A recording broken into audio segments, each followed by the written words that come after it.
Buenas tardes a todos, buenas noches también. Hoy tenemos el placer de contar con el profesor Gustavo de Sal en la Asociación Psicoanalítica Argentina. Para nosotros es un honor contar con su presencia y, bueno, como presidente de la APA, muchos me conocen, mi nombre es Gabriela Goldstein y trabajamos en equipo nosotros. En este caso estamos trabajando, como siempre, con la Secretaría Científica y va a ser una de las integrantes de este diálogo Cristina Salas, secretaria científica, y con mi muy querido grupo de coloquios psicoanalíticos que coordinan Jean-Marc Taussig y Nicolás Giró, que han logrado un poco este efecto mágico de poder traer al profesor de Sal a dialogar con nosotros y a interiorizarnos o a empezar a entrar en esta especie de valle inquietante, como lo han denominado, de las tecnologías. Eh, es muy apasionante escucharlo, profesor de Sal, porque por lo poco que fuimos viendo, yo por lo menos, va desgranando y descomponiendo sin prisa y sin pausa lo que llamamos tecnología y que él nos corrige diciendo tecnologías.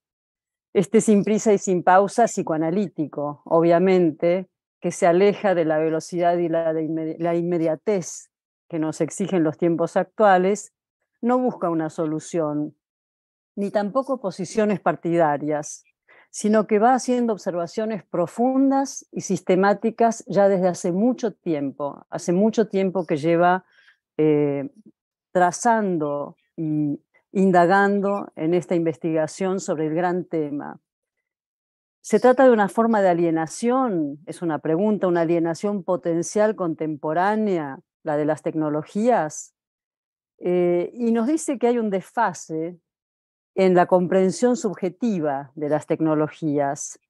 Yo diría es una afortunada descoincidencia este desfase, porque puede producir efectos imperceptibles, y esto es lo que el profesor nos va a ir contando, por supuesto, pero que al mismo tiempo puede ser bypaseado por un tipo de goce nuevo, ciertos nudos de goce que pareciera que son descubiertos por las mismas tecnologías. Bueno, se inaugura un universo nuevo con la presencia y con el estudio del profesor de Sal para nosotros, y tiene el coraje de aludir a un estado interesante de situación, como si fuera una especie de paranoia contemporánea, potencialmente producida por estos efectos que a la vez tienen una contracara de control. Ya no hace falta que veamos todas las filmaciones, todas las imágenes de todo lo que estamos viendo en las series y en el mundo. Es un estado interesante y que se asocia con el estado de la civilización. Entonces, como lo sugiere el título, nos preguntamos por el yo, por el sujeto, y esto es lo que, a mi entender, es la propuesta fuerte, entre muchas otras, de Gustavo de Sal. Después del giro copernicano, después del giro lingüístico, después del giro icónico en el arte, o el giro pictorial turn, nos propone un giro algorítmico. Eh, ¿Dónde está el yo? ¿Dónde está el sujeto? ¿Qué lugar tiene el inconsciente? Bueno, muchas de estas cosas van a abrirse ahora en esta conferencia, y bueno, estoy particularmente agradecida, por supuesto, al profesor de Sal y muy especialmente a Jean-Marc y Nicolás, que lideran el equipo de coloquios psicoanalíticos y han podido lograr eh, este encendimiento de el cuadradito en el Zoom que nos hace escuchar la palabra y el pensamiento de Sal. Muchísimas gracias, Nicolás, adelante. Bueno, buenas tardes, Buenos Aires, buenas noches, España, y bienvenido el resto del mundo a este coloquio psicoanalítico. Eh, ya fue mencionado quienes formamos parte de la coordinación de coloquios, y bueno, queríamos agradecer a Guillermo Amor por todo el soporte técnico, a la presidencia de APA y a la Secretaría Científica por acompañarnos en este movimiento, al igual que todos aquellos que están participando hoy en vivo y los que lo verán luego en las distintas aplicaciones. El tema de hoy realmente interpela. Es uno de esos temas que nos pone la piel de gallina. El valle inquietante, yo, sujeto y el giro algorítmico. Pensado título para confirmar ese más allá de la ambición del ser por conquistar, evolucionar y llegar hasta vaya a saber uno dónde. Y como siempre allí, aquello que escapa, al acecho, rehusando inscribirse e invitando de continuo, o mejor dicho, gritando socorro, aguarda algún salvataje, ético, legal, alguna interdicción, la emergencia de nuevas regulaciones. ¿Quién dice algo así como un sello olvidado, por tantos, ubicado en el fondo de un cajón, que al mojarlo en la almohadilla deja ver en su letra la expresión no todo? ¿Qué hay del otro lado, más allá del reflejo de una tentadora pantalla, una resolutiva aplicación, una tentativa solución a las problemáticas que al sujeto le establecen un tope? Un talentoso inglés, en su disco Emergencia en el planeta Tierra, repetía a mediados de los 90 en su estribillo: When you gonna learn to stop it going on?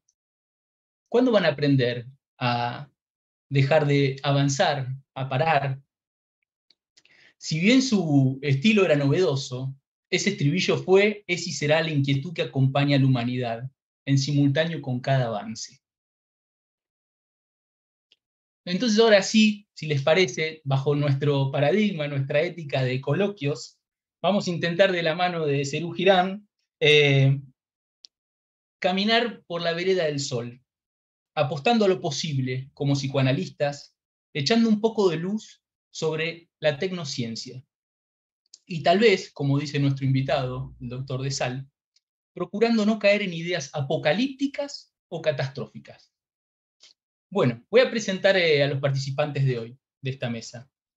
El doctor Gustavo de Sal, psicoanalista, miembro de la Asociación Mundial de Psicoanálisis, docente del Instituto del Campo Freudiano, escritor de ensayos y de ficción. La licenciada Cristina Rosas de Salas, miembro titular de APA, FEPAL e IPA, docente del Instituto Ángel Garma de APA, secretaria científica de APA entre el 20 y 23, especialista en clínica de adultos por el Consejo Superior del Colegio de Psicólogos de Buenos Aires. Ha escrito el libro El dolor en los límites de lo analizable, en 2010. Ha colaborado en otros libros, autora de textos y revistas nacionales e internacionales. El licenciado Jean-Marc Tausig es miembro de la Asociación Psicoanalítica de Caracas y miembro invitado de la Asociación Psicoanalítica Argentina, co-coordinador de coloquios psicoanalíticos de APA y co-chair para América Latina del Comité sobre Géneros y Diversidades Sexuales de IPA. Les comparto más o menos cómo es el formato bajo el cual vamos a compartir el coloquio de hoy. El doctor de Sal va a desarrollar una presentación de unos aproximados 30 minutos, continuando por dos rondas sucesivas de intercambio entre reflexiones, subrayo reflexiones porque van a hacer su aporte desde ya los otros participantes, y preguntas acerca del yo y el sujeto. Cristina Rosa de Salas y Jean-Marc Tausig serán quienes estén a cargo de esta parte. Desde ya agradecemos la participación de todos vía Facebook y YouTube, pudiendo compartir sus inquietudes e intentaremos en algún denominador común poder compartir alguna de ellas. Bueno, adelante, doctor, bienvenido. Bueno, buenas tardes. Buenas tardes, Argentina. Y hola a los distintos lugares del mundo que estén aquí presentes. Bueno, debo decirles que estoy doblemente agradecido por la invitación. Y como le comenté a Nicolás, con quien inicié todo este intercambio de mails hasta, bueno, lograr que esto se haya producido. Y por supuesto mi agradecimiento a la presidenta Gabriela Goldstein. Para mí es un verdadero honor y una emoción muy particular que le dije a Nicolás que no la iba a adelantar, porque quiero decirlo precisamente esta noche. Yo tuve la fortuna de cursar en la Facultad de Psicología en una época que al mismo tiempo de ser la época absolutamente más siniestra posiblemente de la historia de nuestro país, contábamos en ese momento con un lujo de profesores que era verdaderamente algo que para mí fue inolvidable. Y tuve la fortuna de tener, creo que la asignatura se llamaba durante 2 años seguidos, Teoría Psicoanalítica 1 y Teoría Psicoanalítica 2, al gran León Ostrov, que, bueno, pionero, fundador, digamos, de la APA, y, bueno, que fue para mí alguien que me transmitió un maravilloso saber.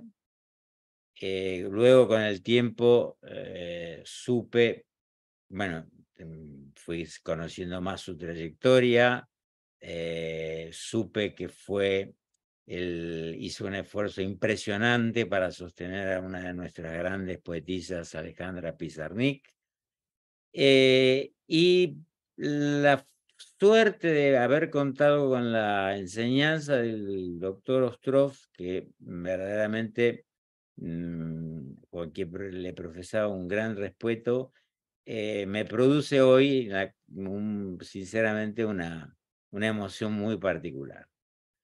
Creo que la mejor manera de introducirme al tema hoy es contarles un poco cómo surgió la historia de este libro.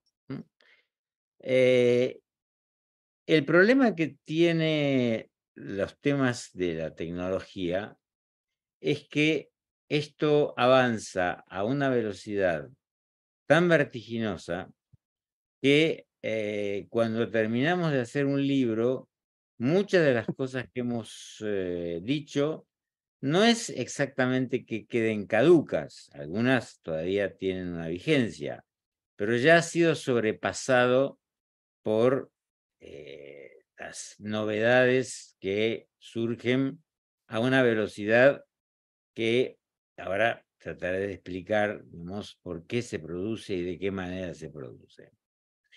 En realidad, Inconsciente 3.0 es una derivación de una novela. Yo creé un personaje, una novela, la primera novela, digamos, donde creé un personaje donde el protagonista, el doctor Palmer, es un psicoanalista lacaniano que trabaja en un servicio público de la ciudad de Boston, personaje imaginario, y he escrito es por la primera vez en mi vida donde junté literatura y psicoanálisis, siempre había tratado de separar ambas cosas, y creé un personaje que su primer caso, digamos, era el caso Anne, publicado por la editorial Interzona, basado en una historia real que no me pertenece a mí, el caso, sino a un colega extranjero que cuando lo presentó, yo tenía que comentar su caso, me produjo tal emoción que le solicité autorización para novelar el libro, que salió primero en una versión inglesa. El segundo libro de este personaje, el doctor Palmer, es el caso Mike. Así como el caso Anne había tenido como trasfondo de la historia, de la trama, había tenido como trasfondo el Holocausto, el caso Mike, el protagonista es un hacker y el trasfondo que tiene es efectivamente el mundo tecnológico. Para lo cual yo que hasta ese momento era una persona que nunca me había interesado por estos temas, me tuve que documentar para hacer verosímil el personaje. Y al empezar a documentarme, me entró una inmensa curiosidad porque la tecnología, la tecnociencia, el paradigma tecnocientífico se me antojó como algo absolutamente fascinante que me cautivó y bueno, me obligó, digamos, a tener que clarificar algunas ideas y así como fue que surgió Inconsciente 3.0. Y ahí descubrí, entre otras cosas, por eso el título, ¿no? La importancia del plural, lo que hacemos con las tecnologías y lo que las tecnologías hacen con nosotros. Hoy debo decir, y para que dar un pequeño ejemplo de la velocidad con lo que todo esto transcurre, debo decir dos cosas. En primer lugar, que la segunda parte del título, lo que las tecnologías hacen con nosotros, es en realidad la más importante. Sí, nosotros hacemos muchas cosas y se hacen cosas maravillosas con las tecnologías. Pero doy un ejemplo. Este libro, que no tiene tantos años, Inconsciente 3.0, voy a mirar a ver en qué año exactamente fue publicado, un instante, en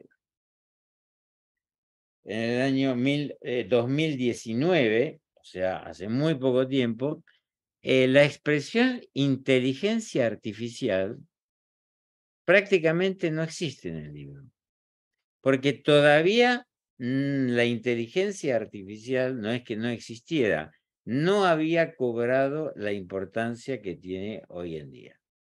Es decir, no había cobrado la importancia que tiene el hecho de que efectivamente estamos en un momento de la humanidad en donde hay una verdadera preocupación, donde ya no podemos mantener una neutralidad. Es verdad que tenemos que evitar la cuestión del catastrofismo, pero no podemos mantener una absoluta neutralidad porque las tecnologías están transformando nuestras vidas de tal manera que hasta hace poco tiempo nosotros creíamos que había posibilidad de salirnos del mundo tecnológico. Es decir, que bastaba con apagar los dispositivos, la computadora, el teléfono móvil, la tablet, etcétera, para regresar, digamos, al mundo tal como había existido toda la vida, al mundo pretecnológico. Eso ya no existe más. Es decir, ya es absolutamente imposible escapar. La globalización, lo que llamamos la globalización, entre otras cosas, se puede definir como la imposibilidad de encontrar un lugar donde uno pueda verdaderamente salir de ese marco que en el seminario 17 Lacan llamó la aletosfera.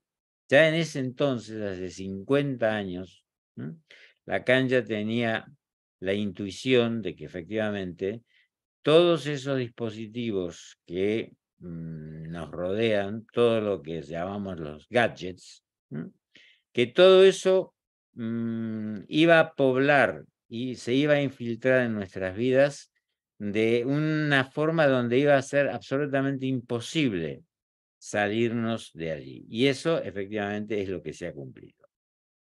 Por eso la importancia del plural. ¿Por qué la importancia del plural? Porque las tecnologías, las que más se han desarrollado, son las tecnologías de la comunicación.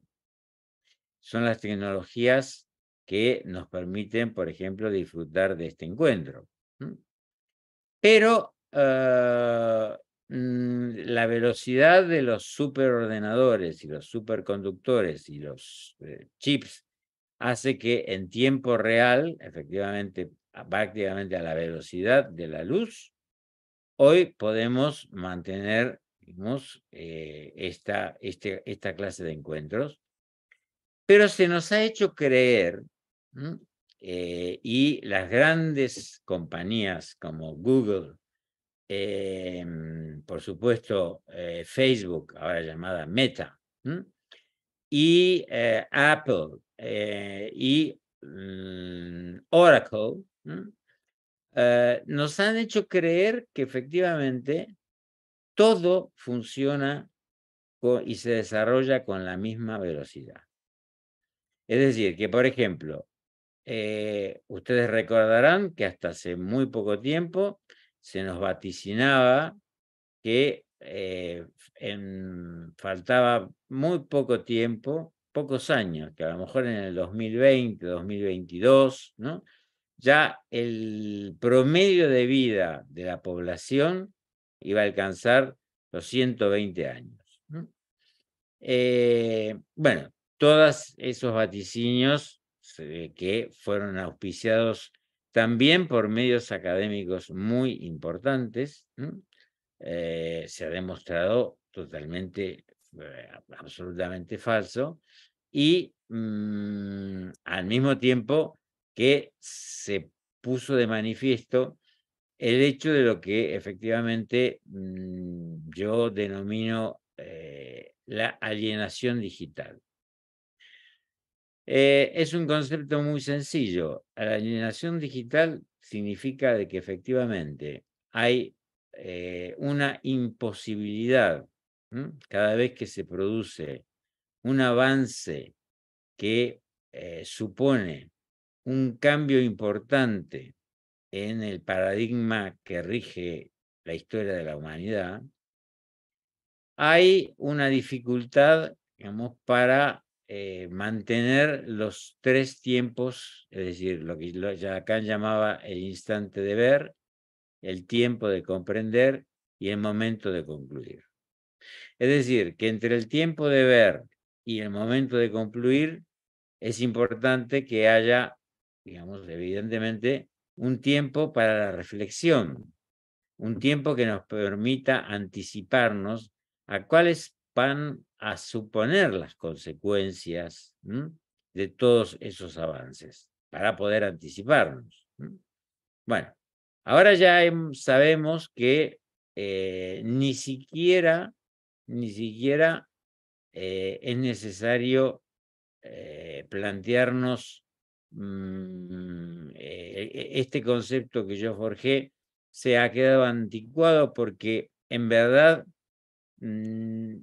estamos llegando tarde a todo.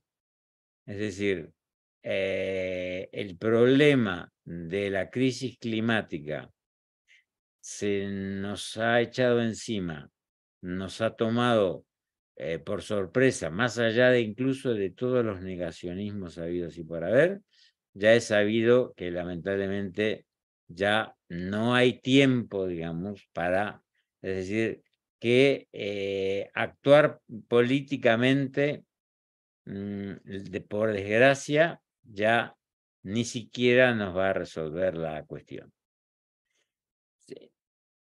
Creo que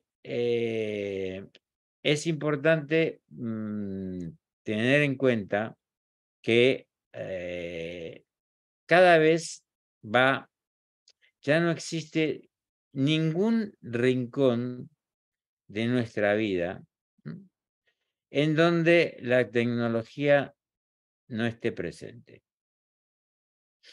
Esto, y quiero también plantear algo que me parece muy importante, y es el progresivo divorcio que se va produciendo entre la ciencia, en el sentido moderno del término, esa ciencia que se introduce a partir de Galileo y Descartes, por una parte, y por otro lado, las tecnologías que están, por supuesto, se alimentan sin duda del discurso científico técnico, pero la ingeniería aplicada a los algoritmos va creando una progresiva separación en el siguiente sentido.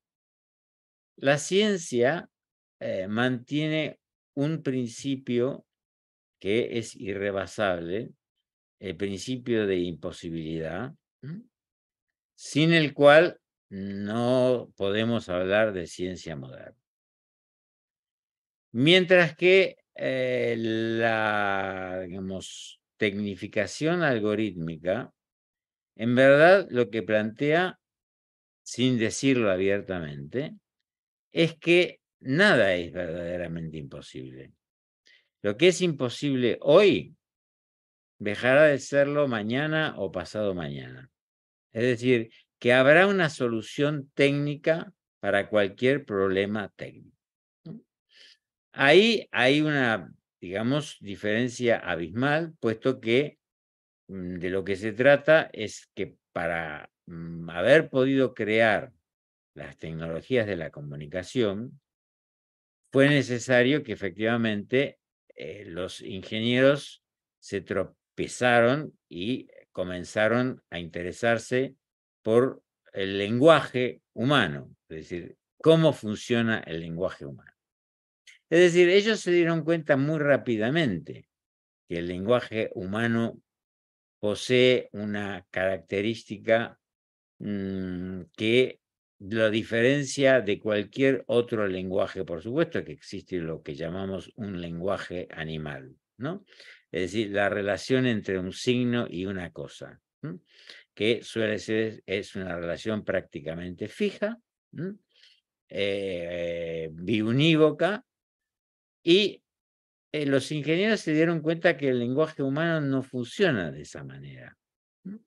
Es decir, de que hay un uso, vamos a decir, metafórico, que es propio del ser hablante, que no se puede resolver mediante la programación algorítmica clásica. Ellos fueron avanzando mucho en ese sentido. La prueba está en que, por ejemplo, el Google Translator hace 10 años era algo muy gracioso. Uno ponía un texto y lo pretendía hacer traducir y era todo un gran disparate. Hoy en día el Google Translator es una herramienta bastante afinada, bastante atinada y por el hecho de que efectivamente se alimenta con los cientos de miles de millones de páginas web que en segundos incorpora alimentando con datos y creando efectivamente, penetrando cada vez más en ese misterio de lo que es el lenguaje humano. Sin embargo, hay algo que se les resiste. Es decir, ellos se dan cuenta que sí, hoy en día con este famoso chat GPT-4, que está fascinando a mucha gente, y no discuto de que efectivamente puede ser una herramienta muy interesante para muchas cosas, ya se pueden crear fotografías artificiales, se pueden crear libros artificiales. Sin embargo, la vez pasada, por ejemplo, entrevistaron a Margaret Atwood, la de la famosa El cuento de la criada, y uno de los creadores de esta herramienta le envió un cuento que ella muy simpáticamente dijo, efectivamente, de no ser que tengo todavía una buena memoria y recuerdo toda mi obra, podría haber dicho de que efectivamente ese cuento, por el estilo, por lo menos en las primeras páginas, es mío. Podría certificar que es mío y que evidentemente hay un cuento que yo alguna vez escribí y que no recuerdo. Fue un guiño para decir que efectivamente, bueno, sí, al principio, efectivamente, el logro, digamos, se van acercando cada vez más al misterio, pero hay algo que efectivamente se resiste. Gabriela, lo llamabas nudos de goce. Me parece una expresión excelente para nombrar eso. Efectivamente, hay algo, digamos, que articula el campo, digamos, de lo que es los enunciados, por una parte, que sería el campo del yo, finalmente. El campo de lo que llamamos el sujeto de la enunciación, y la relación efectivamente que existe con lo que en psicoanálisis llamamos cuerpo, que es algo muy difícil para nosotros mismos, muy difícil de explicar. ¿Qué es el cuerpo en psicoanálisis? Tenemos por una parte el cuerpo en tanto imagen, efectivamente la imagen narcisista. Eso es algo que sigue manteniendo toda su vigencia, por supuesto, pero a partir del momento en que nos introducimos, al menos en una diferencia, incluso voy a retroceder un poco en el propio Lacan, en una diferencia tan sencilla como la diferencia entre la demanda y el deseo. Los ingenieros son capaces, sí, efectivamente, de crear, aproximarse a lo que ellos denominan la lista de los deseos.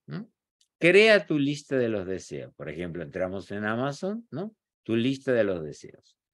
En verdad se trata de las demandas.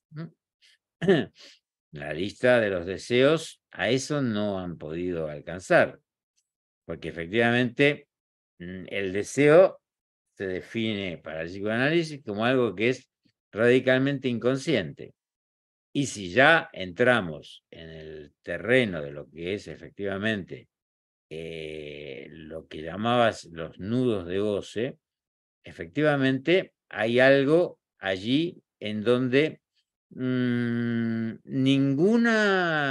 es absolutamente imposible que la tecnología de la comunicación pueda llegar a tocar ese núcleo, porque ese núcleo posee una singularidad irrepetible. Es decir, no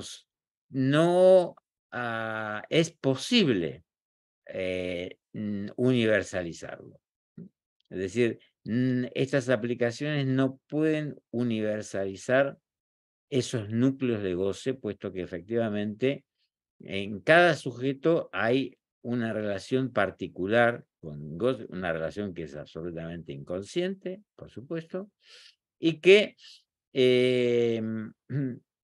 hace que efectivamente hablamos desde lo que podríamos decir, desde ese misterioso lugar que es la articulación entre el discurso y el cuerpo.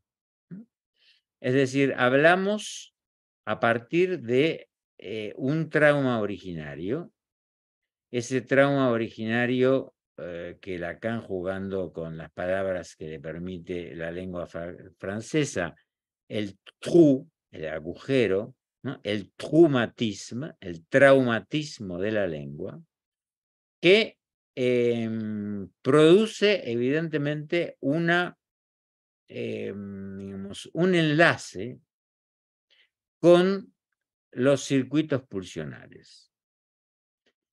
Y nada de todo esto habría conseguido entrar en nuestras vidas, es decir, no habríamos podido volvernos tan adictos a las tecnologías. Recordemos lo que decía Freud, la vida es absolutamente imposible de soportar sin un velo, sin algo que suponga un anestésico. Bueno, en la época actual, digamos, la vida se puede soportar en la medida en que efectivamente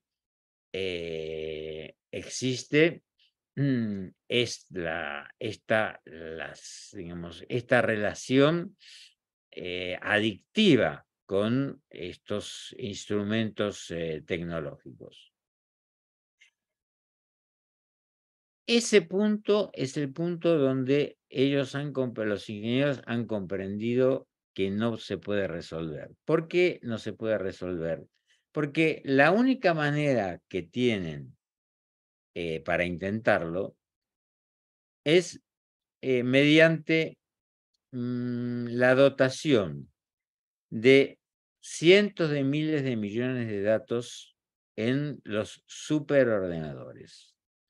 Es decir, los superordenadores son capaces de recorrer en segundos todos los miles de millones de datos que nosotros vamos dejando cada vez que hacemos una entrada en cualquiera de los dispositivos, incluso aunque estén apagados. ¿Por qué? Porque, por ejemplo, los teléfonos móviles, aunque estén apagados, los dispositivos escuchan. Esto, que puede parecer una teoría conspiranoica, lo sé de buena fuente porque he contactado con personas que trabajan para, por ejemplo, Apple, y ellos pueden escuchar pequeños trozos de conversaciones. Lo que no pueden, eso está absolutamente prohibido por una ley norteamericana, lo que no pueden es identificar a la persona que está hablando. Pero efectivamente los dispositivos, por eso es absolutamente imposible salir de allí. Y hay algo que comienza verdaderamente a ser muy inquietante, y es el hecho de que no hay prácticamente ningún resquicio de nuestra vida en donde los dispositivos no estén presentes de alguna manera. Eso ha cambiado radicalmente muchas cosas. Por ejemplo, ha producido, y ahí ya es más difícil mantener una neutralidad, ha producido, por ejemplo, una degradación de lo que llamamos la verdad, puesto que ya lo que antes se calificaba como fake news, que siguen existiendo, por supuesto, en verdad es cada vez más difícil de rebatir en los dispositivos de comunicación. Es decir, no hay manera de poder combatir con argumentos científicos, por ejemplo, a los terraplanistas, la gente que cree en que la Tierra es plana. ¿Por qué? Porque la verdad se ha convertido debido a esta degradación, se ha convertido en una opinión. No se trata o sea, la verdad ya no existe. No hay manera de distinguir lo verdadero de lo falso. Simplemente se tratan de opiniones. ¿Usted opina que la Tierra es redonda? Vale, yo opino que la Tierra es plana y en la medida en que no somos 1, 2, 3, somos cientos de miles de personas, lobbies de presión mediática cada vez más grande. Por lo tanto, vamos, y ni siquiera, esto es muy importante aclararlo, ni siquiera nos podemos servir del diagnóstico clínico. Es decir, porque calificar como psicóticos a los terraplanistas, sí, desde el punto de vista clínico puede ser válido. Lo cierto es que quizás no todos lo sean, y aunque lo sean, hoy en día la soledad de la psicosis ha cambiado radicalmente con las tecnologías de la comunicación. Es decir, los psicóticos crean grupos de pertenencia, lo cual tiene aspectos muy positivos, como por ejemplo los lugares creados en los años 70, los escuchadores de voces. Hoy en día, en todas partes del mundo hay grupos de escuchadores de voces. Gente que no solamente no tiene ningún inconveniente en decir que escucha voces, sino que se junta con otros y de una manera abierta pueden compartir sus experiencias, sus vivencias, y eso es una cosa sumamente positiva. Sucede, me pareció entender que Jean-Marc trabajaba, entre otras cosas, en temas vinculados a la cuestión de la transexualidad. ¿Entendido o escuchado bien? Bueno, sabes que efectivamente, bueno, es muy interesante.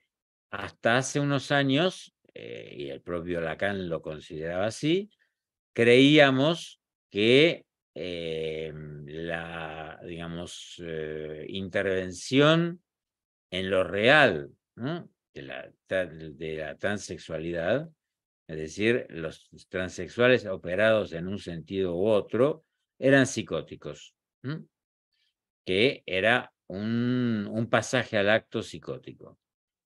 Hoy en día ya no pensamos de la misma manera. Sabemos que hay muchísimos sujetos que son neuróticos y que inician un proceso trans.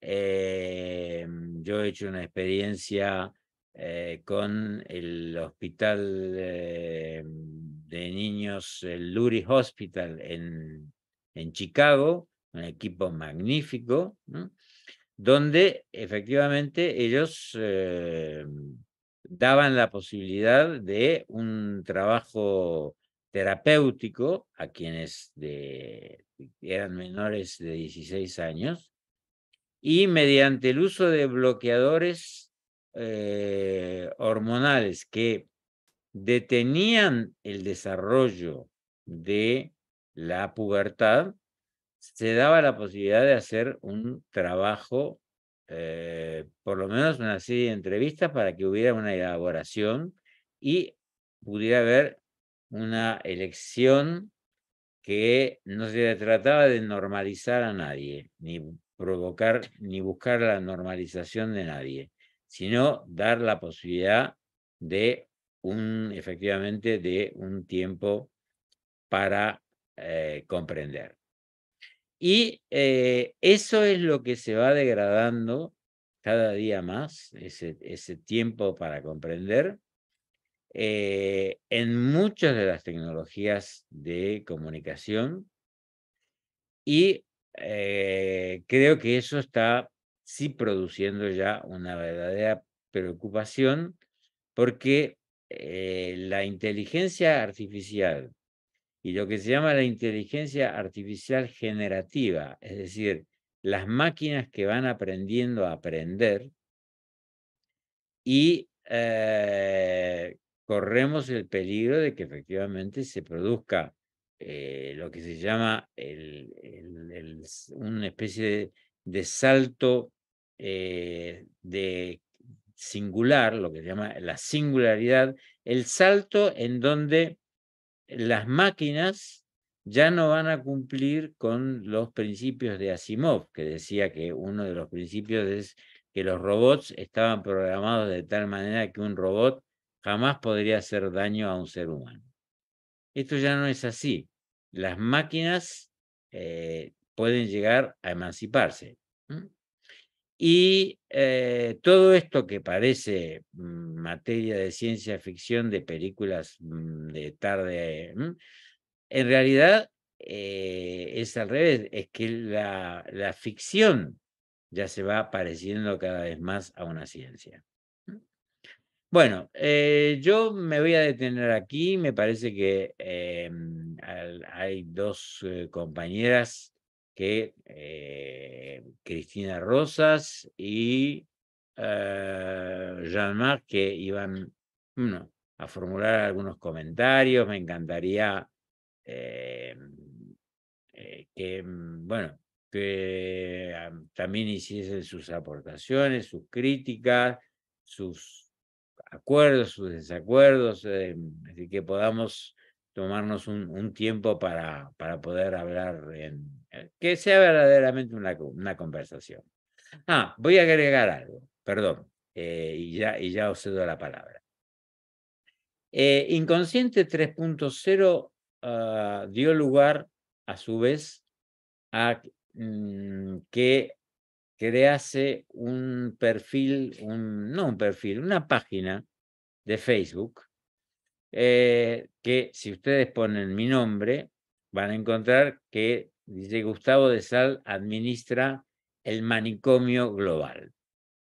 El Manicomio Global es una columna dominical que publico desde hace ya casi 5 años. Todos los domingos tomo, por lo general, algo que no es portada, noticia de portada en los medios de comunicación habituales. A veces es inevitable hacerlo, evidentemente. Durante la pandemia no podía permanecer al margen de un fenómeno que nos estaba afectando de semejante manera. Pero trato de escoger algún tema en donde, con la referencia del psicoanálisis y de la literatura, poder destacar algún aspecto que es sin duda un síntoma acuciante de nuestra civilización. Bueno, de manera que quienes puedan interesarles y quienes usen el Facebook, yo sé que la gente, hoy gente joven, Facebook ya, o Meta, ya es algo un poco anticuado, pero bueno, yo soy de una generación en donde todavía me resulta fácil manejarme con el Facebook. Y ahora sí, os escucho a vosotros. Cristina, si quieres. Bueno, muchas gracias, Gustavo. La verdad, a medida que lo iba escuchando se me iban ocurriendo preguntas, lo cual es un inconveniente porque preparamos preguntas antes de escucharlo, pero bueno. Primero le quiero contar que la feliz coincidencia que el tema científico del año para nosotros en la APA es diferencia y diversidades. Y yo creo que, por ejemplo, cuando pensamos en lo sexual, el tema de las diversidades ha conmovido algunos conceptos nucleares, ¿no?, de la teoría. También las diversidades tecnológicas. Entonces, bueno, me parece como una feliz coincidencia. A mí, en función también de lo que he ido escuchando de los colegas que hemos ido trabajando durante el año, coincido en que en un trazo grueso, diría yo, ¿no? En un trazo grueso están los que, dentro del psicoanálisis, ¿no? Se detienen en limitar el campo, digamos, al deseo inconsciente, al sujeto del inconsciente como lo propio del psicoanálisis, y otra línea de investigación que le interesa investigar los cambios en la constitución subjetiva. Yo diría que yo me encuentro en este segundo grupo, me interesa y me he ocupado en el último tiempo, sobre todo, de lo que yo siento como un gran olvidado dentro de la teoría y de la clínica, que es el yo. Entonces me pregunto y le pregunto, usted se refirió a Lacan, y yo creo que más atrás en el tiempo, a 100 años del yo y el ello, Freud también se ocupó de algo que después desaparece en la teoría cuando él habla del polo acústico, ¿no? Un polo acústico que aparece en el yo y el ello, vía de ingreso permanente de la palabra, es decir, la palabra es el resto de la palabra oída, desaparece en la conferencia 31, ¿no? Entonces, una pregunta que se me ocurre es, o que me lo planteo, ¿no? Es esto que está como caído de la teoría, ¿no? Algo pasa que, o pasó, incluso en la misma obra freudiana, donde hay conceptos que se caen, y a mí me da la impresión, le pregunto a usted, que, bueno, ha estudiado más esto, que le hemos dejado a las teorías cognitivas conductuales un amplio campo de investigación en el cual nosotros también podríamos intervenir, y que es el del yo y sus funciones. Creo que ellos han hecho un despliegue de investigación en ese sentido, pero yo creo que nosotros tenemos también mucho para decir si tomáramos esto que yo llamo como caído de la teoría, como reprimido dentro de la teoría, no solo de Lacan, sino de Freud mismo. Entonces, una pregunta que me gustaría hacerle, que cuando Freud dice que la palabra es el resto de la palabra oída, podríamos preguntarlo, me gustaría preguntarle, si esto incluye solo a las palabras estructurantes de lo psíquico, en la cual todos estamos de acuerdo, pongámosle el nombre que le pongamos, todos estamos de acuerdo, que son esas palabras estructurantes de nuestro psiquismo, o si las palabras que ingresan vía perceptiva siguen teniendo efecto en nuestro psiquismo.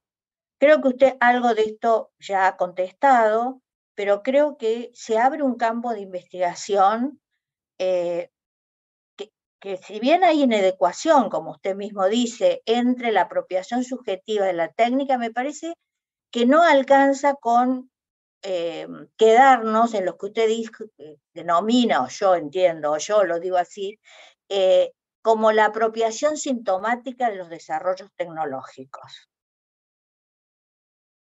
Esa sería mi observación por ahora.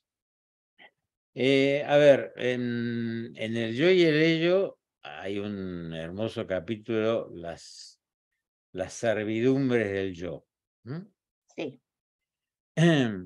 Y efectivamente, y bueno, hay un seminario, los escritos técnicos, el seminario 1 y el seminario 2, de Lacan, habla del yo y los mecanismos de defensa. Evidentemente, los mecanismos de defensa, digamos, eso sigue absolutamente vigente, pertenecen al yo en el sentido inconsciente del término. La servidumbre del yo es un capítulo maravilloso del yo y el ello, digamos, ¿no? Porque efectivamente ahí muestra Freud que efectivamente el yo, digamos,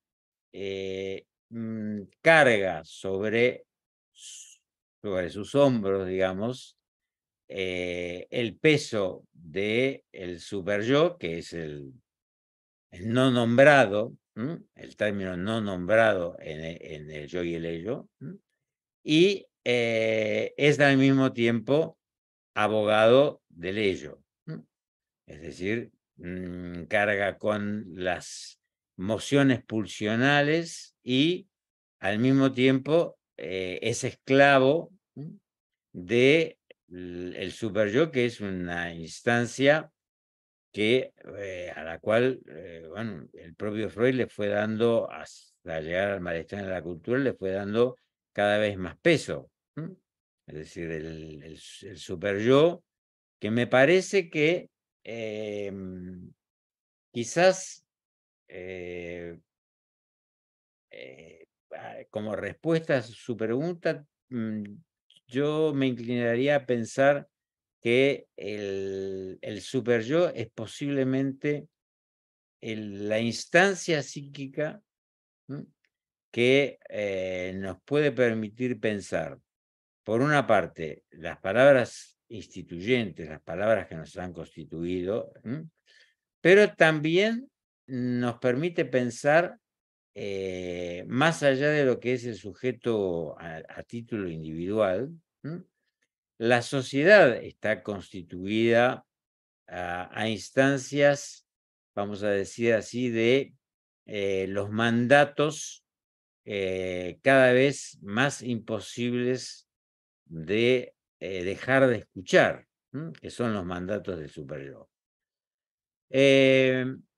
Los imperativos del superyo. Es decir, que la función clásica que le otorgaba Freud al principio de que el superyo tiene un carácter de prohibición, en verdad lo que él va cambiando su postura es que más bien nos exhorta a gozar.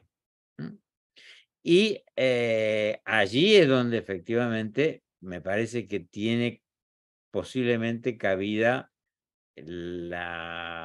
digamos, una investigación sobre el tema de qué pasa más allá, digamos, de las palabras que en el tiempo, en el momento originario de la constitución subjetiva, ¿no?, nos han estructurado, sino las que todo el tiempo siguen entrando en nuestros oídos.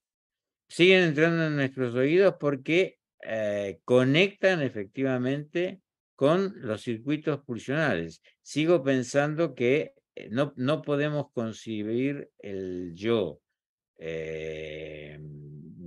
incluso el que capta el discurso corriente, el discurso que conscientemente podemos reconocer, me resulta difícil concebirlo sin una vinculación con los circuitos de la pulsión.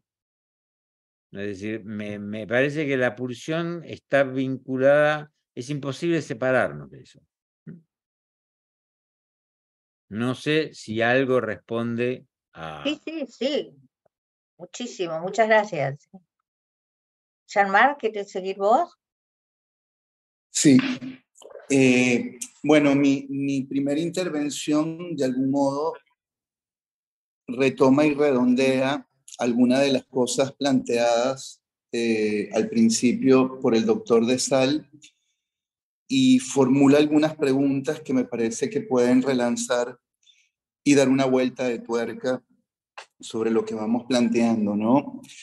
En todo caso, en un artículo reciente que publicó la BBC y que estuvo firmado por Verónica Smink, ella indaga en las posibles consecuencias que traería consigo el tránsito que va de la inteligencia artificial estrecha, desarrollada hoy al tope de sus capacidades, a la superinteligencia artificial. Esa misma que, respondiendo al concepto nodal con la que fue teorizada por Nick Bostrom en 2014, se definiría como un singleton, que es la singularidad de la que hablaba el doctor de Sal. Una inteligencia artificial tan eficaz como para suprimir de manera permanente y efectiva al resto de las tecnologías competidoras, con una ventaja estratégica decisiva que la capacitaría para gobernar el mundo a su antojo. En efecto, no es ciencia ficción. Es tan viable y tan próximo el desarrollo de este singleton que a principios del 2023, en marzo, un grupo de 1.125 notables alertaron y exigieron enfáticamente la urgente suspensión del desarrollo de la inteligencia artificial y la creación de marcos legales y jurídicos capaces de reglamentar y contener sus usos y sus aplicaciones. Intercalado en los párrafos del citado artículo, su autor escribe lo siguiente: esta misma nota podría haber sido escrita por una máquina y probablemente no te darías cuenta. Hasta allí la cita. Y sí, ciertamente tenemos evidencias suficientes para pensar y para saber que pudiésemos estar leyendo un artículo coherente y perfectamente redactado por una inteligencia artificial, tornando indistinguible un contenido percibido como verdadero de aquello que lo enuncia, delegando el saber y la verdad a las potencias digitales. Aquí, en efecto, hay un tema vinculado al estatuto de la verdad que hay que pensar. Pero más adelante, en el mismo artículo, un párrafo que versaba sobre el modo en que esta misma inteligencia podría devenir superinteligente, suscitó en mi lectura una inquietante extrañeza. Y dice así el párrafo: esto es gracias a un proceso llamado superación personal recursiva, que permite a una aplicación de inteligencia artificial mejorarse continuamente en un tiempo en que nosotros no podríamos hacer. Superación personal recursiva. Personal. Pero si lo personal presupone una subjetividad y a un sujeto capaz de enunciarse y posicionarse frente a lo que no es personal, se trata entonces de una inteligencia sujetada, tal como se le entiende psicoanalíticamente a otras instancias que la regulan y que la atraviesan. El artículo en cuestión estaba automáticamente traducido al español a partir de su versión inglesa. Este es un ejemplo precisamente de inteligencia artificial estrecha. Lo traduce automáticamente. Y al revisar la fuente, superación personal recursiva sustituía el término en inglés recursive self-improvement, que sería más bien autosuperación recursiva. Un detalle que, sin pretender aportarle a dichas tecnologías el atributo del inconsciente con el que operamos en nuestra práctica, sí creo que condensa la manera en que percibimos y nos relacionamos con estos novedosos dispositivos y que deliberadamente estos mismos dispositivos fomentan. Entonces, un poco a partir de aquí, quiero dejar formulada un par de preguntas para Gustavo de Sal. La primera: ¿podría haber un indicio en la carta firmada por los citados notables que nos permita pensar en la invocación de un nombre del Padre al cual todos nos supeditemos, dada la constatación de su declinación en los tiempos que corren? ¿O se trataría más bien de otra versión en la búsqueda de posibles adeptos e interlocutores más consona con la pluralización de los nombres del Padre, acorde con la atomización de las identidades y posicionamientos que el mismo entorno digital posibilita de manera exponencial? Esta sería una primera pregunta. Y la segunda, en relación al estatuto de la verdad que el psicoanálisis ubica precisamente en los intersticios del sujeto, allí donde el ser rebalsa los estandartes identificatorios. ¿Dónde piensa usted, doctor de Sal, que podría localizarse el núcleo de verdad en los dispositivos algorítmicos si con esto fuese posible reflexionar y comprender el cambio de paradigma antropológico al que estamos sujetos en nuestra relación con dichas tecnologías? Dejo esto un poco planteado y me quedo aquí por ahora. A ver, en primer lugar, ayer el New York Times publicó una noticia que demuestra efectivamente que esta preocupación no es debe ser tomada en cuenta. Estados Unidos y China se van a reunir para discutir, por supuesto, hay toda una cuestión política en juego, no vamos a ser ingenuos, pero hay una coincidencia en ambos países de que efectivamente la inteligencia artificial generativa, es decir, la superinteligencia artificial, podría llegar a plantear problemas que finalmente terminarían siendo perjudiciales para ambos países. Lo cual, bueno, va a ser por primera vez que más allá de las, digamos, rivalidades y problemas de tipo económico, político, etcétera, hay expertos que se van a reunir de ambas partes para discutir este tema. Esos 1000 y pico de, digamos, notables, creo que fue, si no me equivoco, fue propio Elon Musk el que promovió lo que llamó una moratoria. Pidió la firma de una moratoria de 6 meses para reflexionar sobre el tema, lo cual es absolutamente absurdo, porque estamos hablando de un problema que tiene una magnitud que ni en 60 años se va a poder resolver. O sea, no da tiempo ni a organizar la sala donde se van a reunir para empezar a discutir de este tema. Me inclino a pensar que, evidentemente, digamos, nadie, sí, por supuesto, en el fondo todo el mundo busca un amo. Eso sigue siendo, eso no ha cambiado. Buscamos un amo. Especialmente en los momentos de crisis históricas, es cuanto más se manifiesta la búsqueda nostálgica de un nombre del padre, del nombre del padre, el clásico nombre del padre, que efectivamente cumpla la función de restaurar la descomposición de los grandes relatos que durante siglos, bueno, pese a todas sus críticas, sirvieron para mantener un orden del mundo, ideológico, religioso, político, etcétera, a pesar de sus, por supuesto, de sus injusticias, etcétera, etcétera.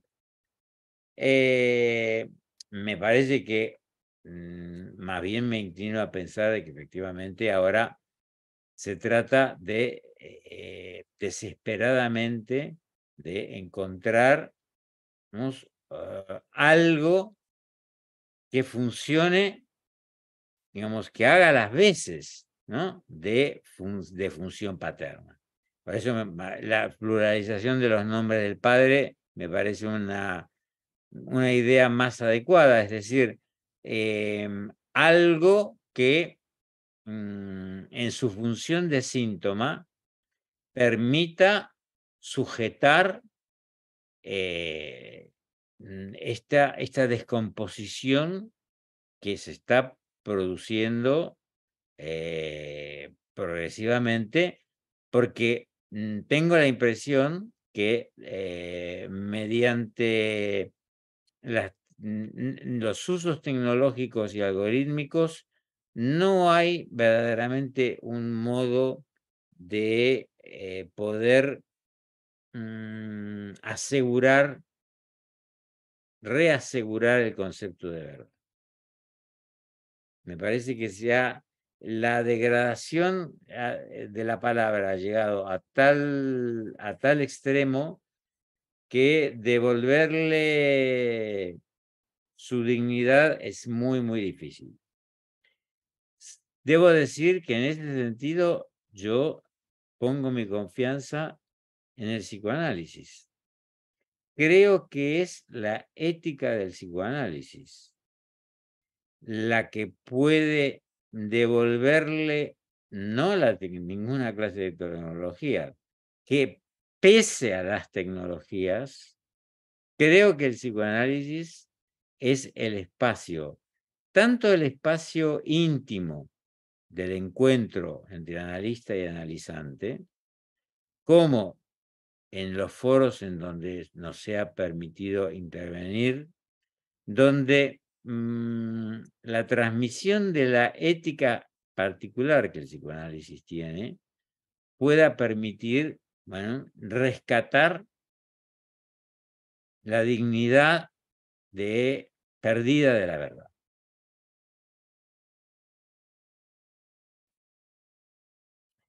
Claro, esto tiene un inconveniente, y es que lo que no es seguro, porque el malestar está asegurado, el sufrimiento, digamos, es parte del programa de la condición humana, va a existir siempre. El hecho es que lo que no es seguro es que la demanda de alivio, vamos a decir, la demanda terapéutica, vamos a llamarlo así, la demanda terapéutica se nos dirija a los psicoanalistas. Quién sabe si efectivamente no va a haber, ya hay proyectos de crear programas de asistencia terapéutica mediante el uso de aplicaciones tecnológicas. Hace ya muchos años que el proyecto ELISA, con Z, ELISA, digamos, muy primario, era la posibilidad de, utilizando la máquina de Turing, de formularle a una máquina una serie de preguntas, digamos, demandas terapéuticas, y la máquina contestaba. Lo que pasa que era muy precario y tenía sus limitaciones. Pero hoy en día hay ya muchos proyectos de crear eso, ¿eh? O sea, de crear sistemas de inteligencia artificial que, es decir, terapeutas digitales.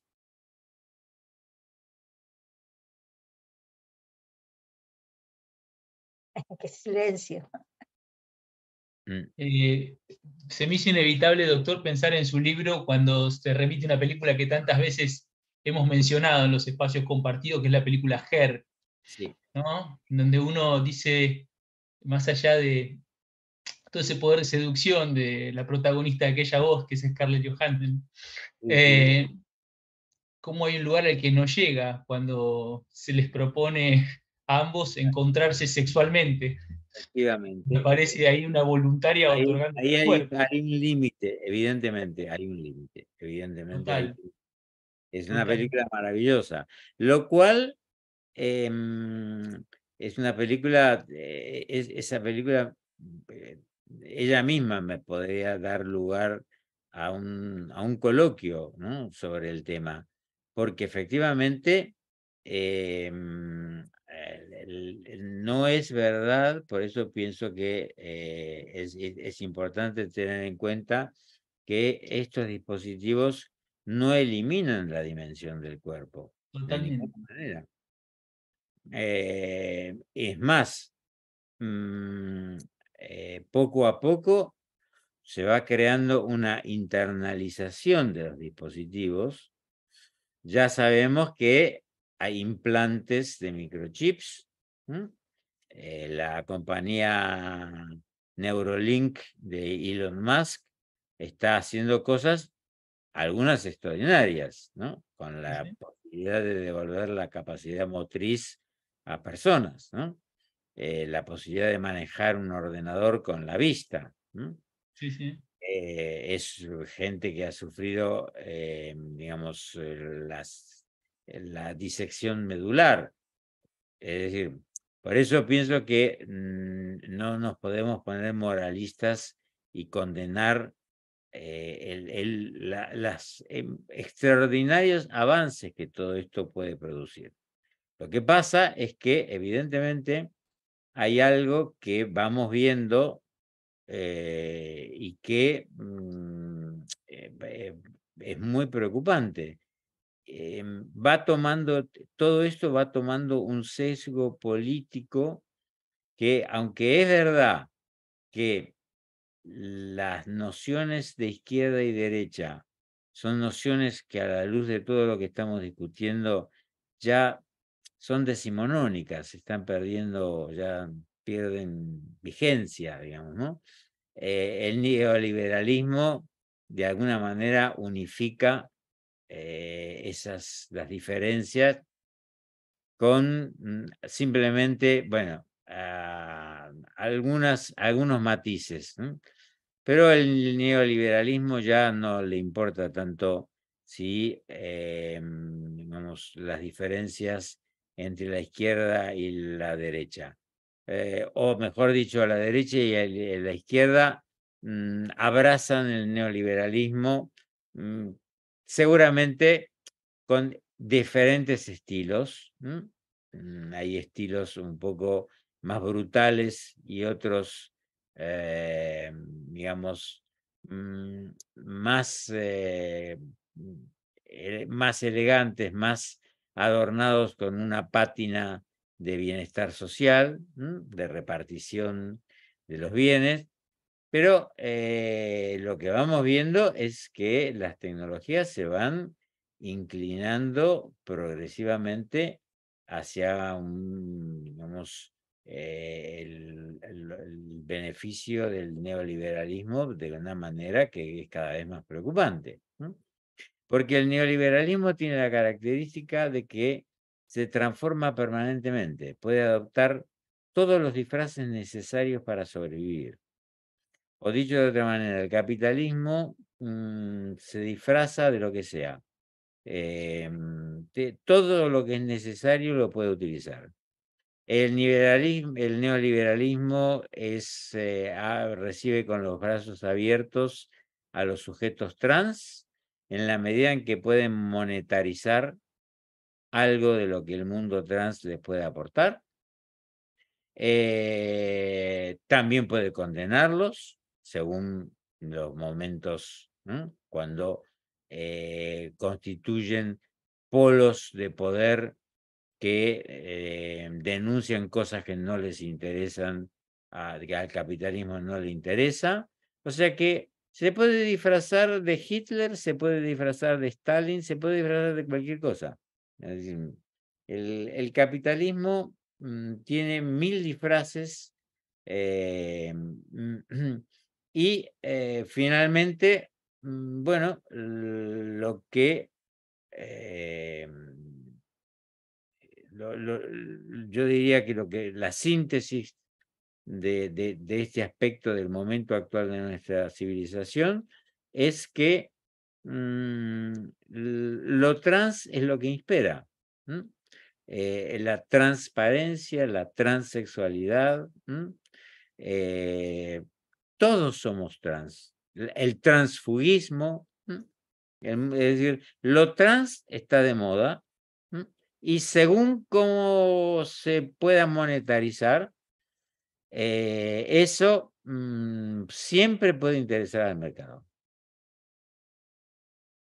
Si está de acuerdo, doctor, vamos con la segunda ronda de preguntas y reflexiones, siguiendo que puedan hacerlo de continuado, Cristina y Jean-Marc, Dale, así después usted dale.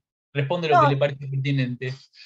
sí, yo me quedo pensando, obviamente coincido en la búsqueda de los circuitos pulsionales, volviendo a lo que había planteado antes, pero a mí lo pienso de una manera sencilla, ¿no? ¿Por qué personajes tan importantes del mundo? Ayer fue el Congreso Europeo, en el 2018 fue la UNESCO, ¿no? Que planteó la necesidad de un código de ética para el tema, digamos, de la inteligencia artificial. La OTAN habla de guerra cognitiva, ¿no? Evidentemente quiere decir que es algo sobre lo cual tenemos que tener atención. También entiendo que a lo mejor los psicoanalistas podemos operar en un círculo más reducido. Pero a mí, por ejemplo, me interesa los fenómenos de masa, ¿no? Podría ser de psicología de las masas, el enamoramiento, la hipnosis, qué sé yo, y esta posibilidad de ser producida por una fuerza exterior, ¿no? Un poder exterior, que además, como usted acaba de decir, en general no es neutro.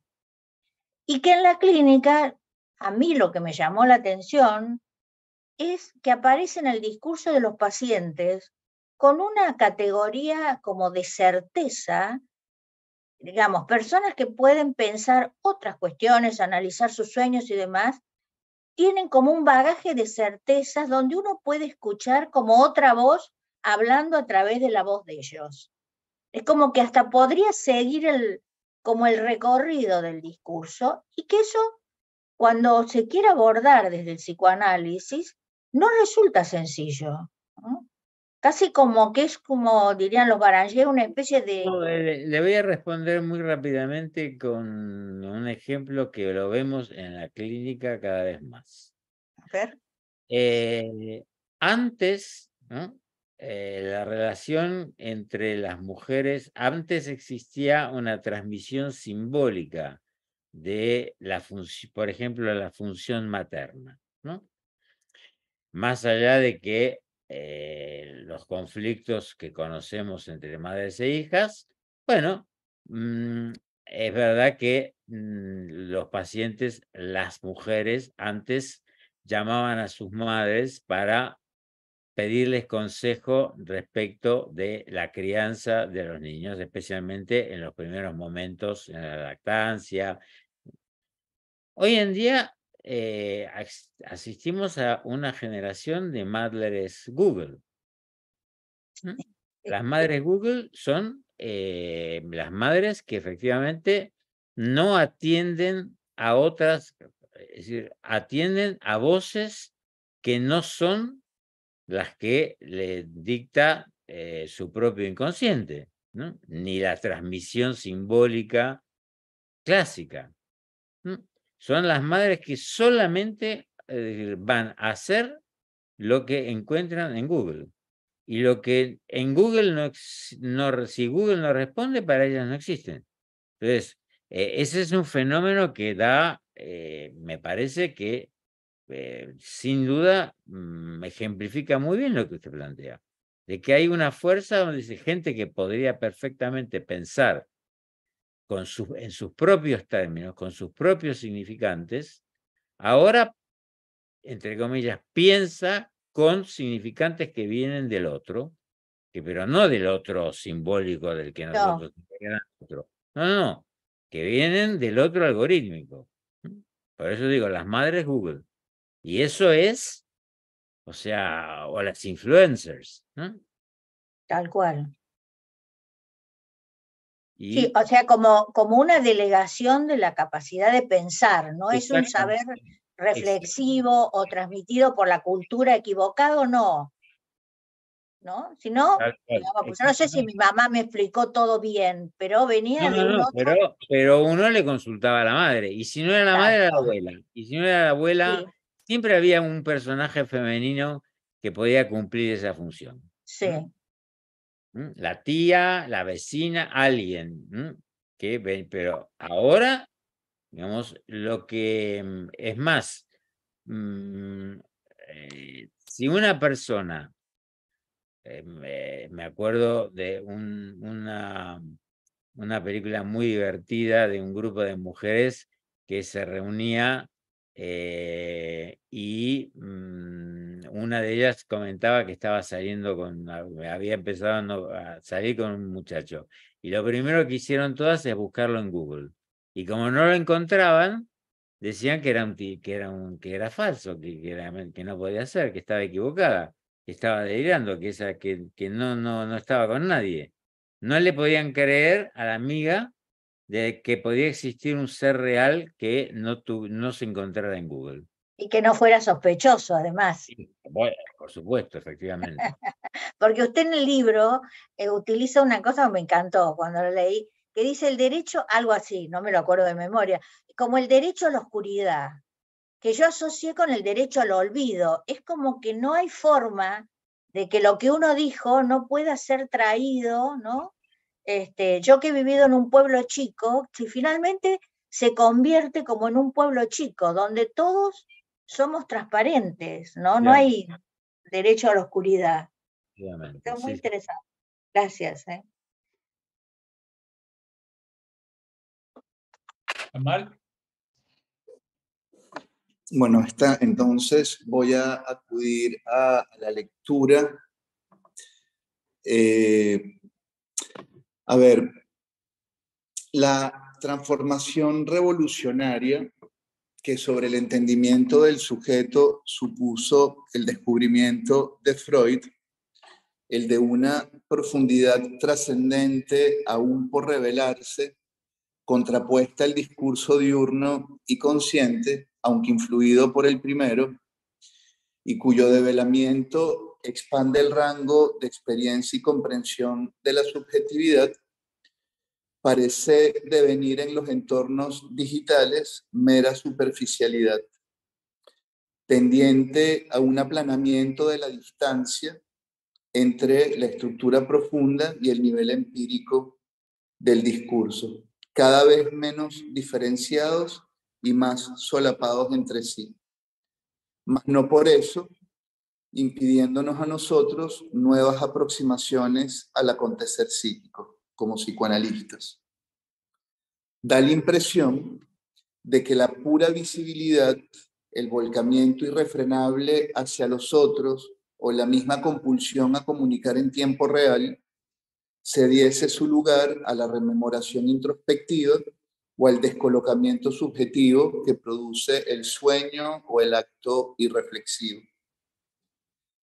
La brecha que hace del individuo un sujeto, evidenciando esa distancia entre el ser y aquello con lo cual este sujeto se identifica, que lo señalé en mi primera intervención, pareciese desaparecer en estos actos performativos, donde lo inconsciente pulula desprevenidamente, pero oculto en su misma sobreexposición. Entonces, a partir de allí, me formulo 2 o 3 preguntas. La primera,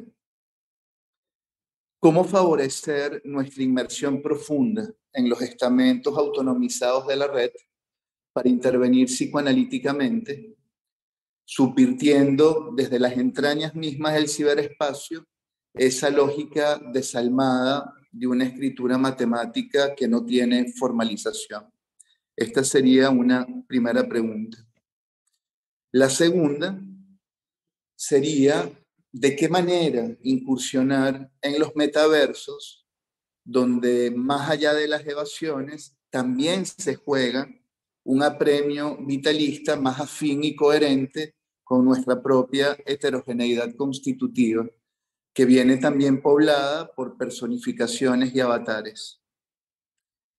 Y una última pregunta sería, ¿cómo acoger los múltiples regímenes representacionales y temporales que transitan por los derroteros virtuales para estimular el movimiento psíquico y el pensamiento complejo y revelar con ello un sentido que interpele al sujeto, recuperando el espesor y la profundidad del inconsciente dinámico?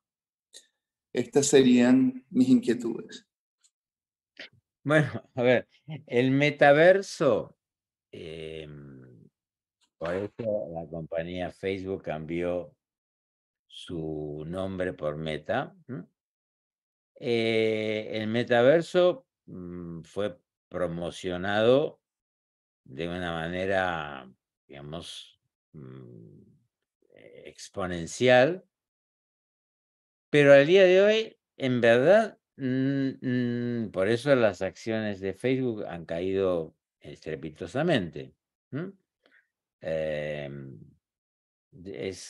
Creo que ya no es el hombre más rico del mundo, me parece que es el segundo, nada más, el Zuckerberg. Nadie sabe verdaderamente qué es el metaverso. En una entrevista que le hicieron a Zuckerberg hace poco, él mismo reconoció que había habido una gran expectativa y que de momento no se sabía muy bien qué es el metaverso ni para qué puede servir el metaverso. Puede, sí, me parece que el metaverso es de alguna manera la realización tecnológica del mundo feliz de Huxley. Aunque ya también en las primeras experiencias que se están realizando en el plano de avatares y metaversos, ya están ocurriendo encuentros desagradables. La utilización de esas gafas especiales y los trajes ápticos que permiten tener un contacto que ya es, digamos, casi real, es decir, uno tiene la sensación en el cuerpo de que está tocando al otro, ¿no? Bueno, ya se están produciendo encuentros que pueden llegar a ser traumáticos. ¿Cómo favorecer en las redes cómo favorecer en las redes nuestro discurso?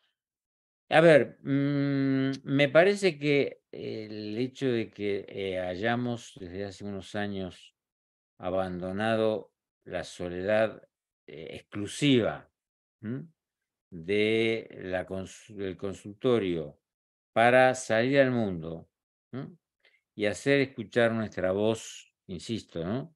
En todos los espacios que conciernen a la subjetividad, me parece que eso es el mejor modo de favorecer nuestro discurso. No se me ocurre otra respuesta. Hay temas que son muy difíciles de tratar. Voy a poner un caso concreto. El tema de la cuestión de la diferencia entre la sexuación y el género. Son temas muy complejos de discutir. El tema de la violencia entre hombres y mujeres son temas muy difíciles de discutir porque, digamos, una cosa es la indignación que como ciudadanos o como seres humanos puede producirnos las noticias de todo esto que sucede, y otra cosa es la complejidad que supone algunos casos de violencia. La manera en que se entablan pactos de goce espantosos, tanáticos, entre hombres y mujeres, entre mujeres y mujeres, entre hombres y hombres, que pueden dar lugar a situaciones horribles, pero que claro, que psicoanalíticamente nosotros no podemos renunciar a nuestros principios. Es decir, tenemos una teoría y tenemos una práctica. Es decir, tenemos una práctica por la cual tenemos que poder dar a entender que una feminista radical tiene un sueño y en el sueño sucede algo que es totalmente contrario a los principios que ella defiende conscientemente. Se horroriza de sus propios sueños. Algunas acuden al análisis para tratar de ver qué pasa allí.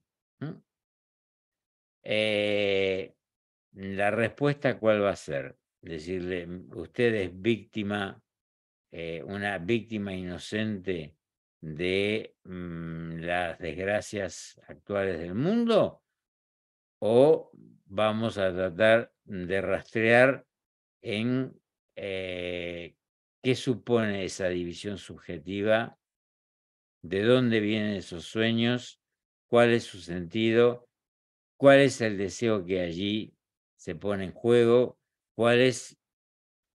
Entonces, todo eso, llevarlo al plano de la discusión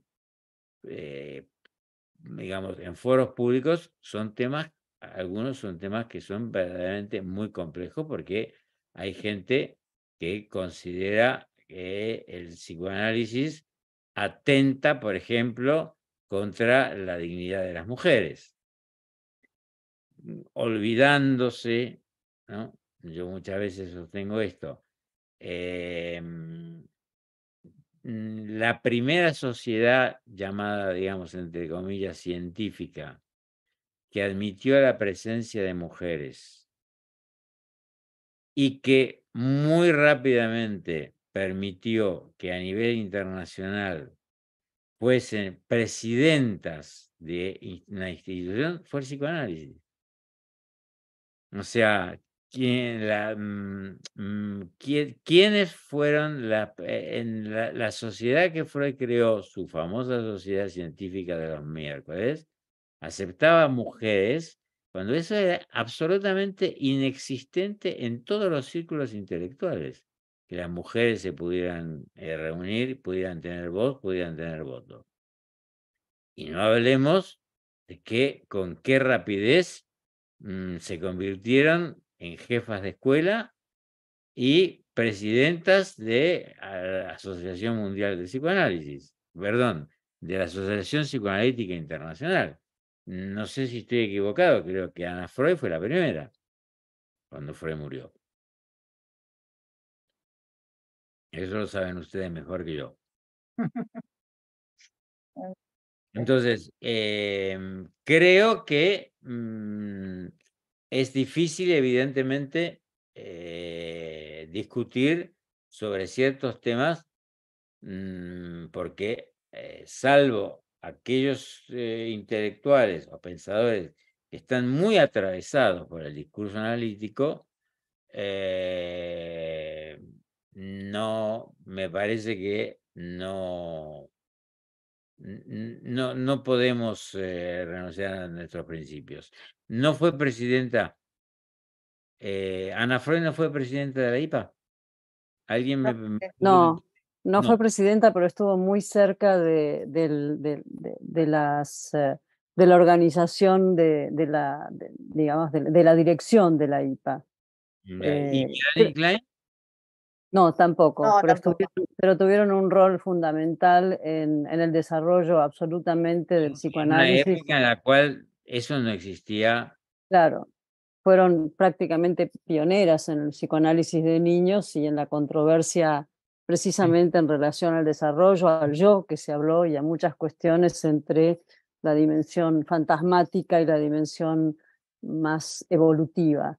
Pero ambas, como lo dijo usted, estuvieron muy cerca. Bueno, Lu Andrea Salomé, Sabina Spielrein, introdujeron conceptos como pulsión de muerte, narcisismo, y está reconocido por Freud tempranamente, entre otras, ¿no? Seguro que sí. Bueno, un poco por la hora, un poco porque la verdad que estoy fatigado. Quizás podríamos llegar con esto a despedirnos. Estoy muy agradecido. Espero haber podido responder mínimamente a algunas de las cuestiones y transmitir un poco algo de las ideas que he tratado de expresar en algunos escritos. Y bueno, realmente me parece que los psicoanalistas tenemos una función muy importante que mantener, ¿no? Que es el respeto, ¿no? Tanizaki, el japonés, escribió un libro hermoso que se llama Elogio de la Oscuridad, ¿no? La necesidad de mantener un poco de oscuridad, un poco de secreto, un poco de misterio. La verdad no toda puede ser dicha, pero eso hay que... somos nosotros los que tenemos en este momento quizás el compromiso de preservar ese espacio. Bueno, muchas gracias a usted por habernos permitido tener este intercambio para la Secretaría Científica. Es un gusto, un honor, y le quiero agradecer también a Jean-Marc y a Nicolás, la verdad que fue una larga negociación para poder concretar este encuentro, y yo les agradezco a todos. También quiero, sí, Dale, quiero agradecer mucho al equipo que conforman todos, especialmente el profesor de Sal.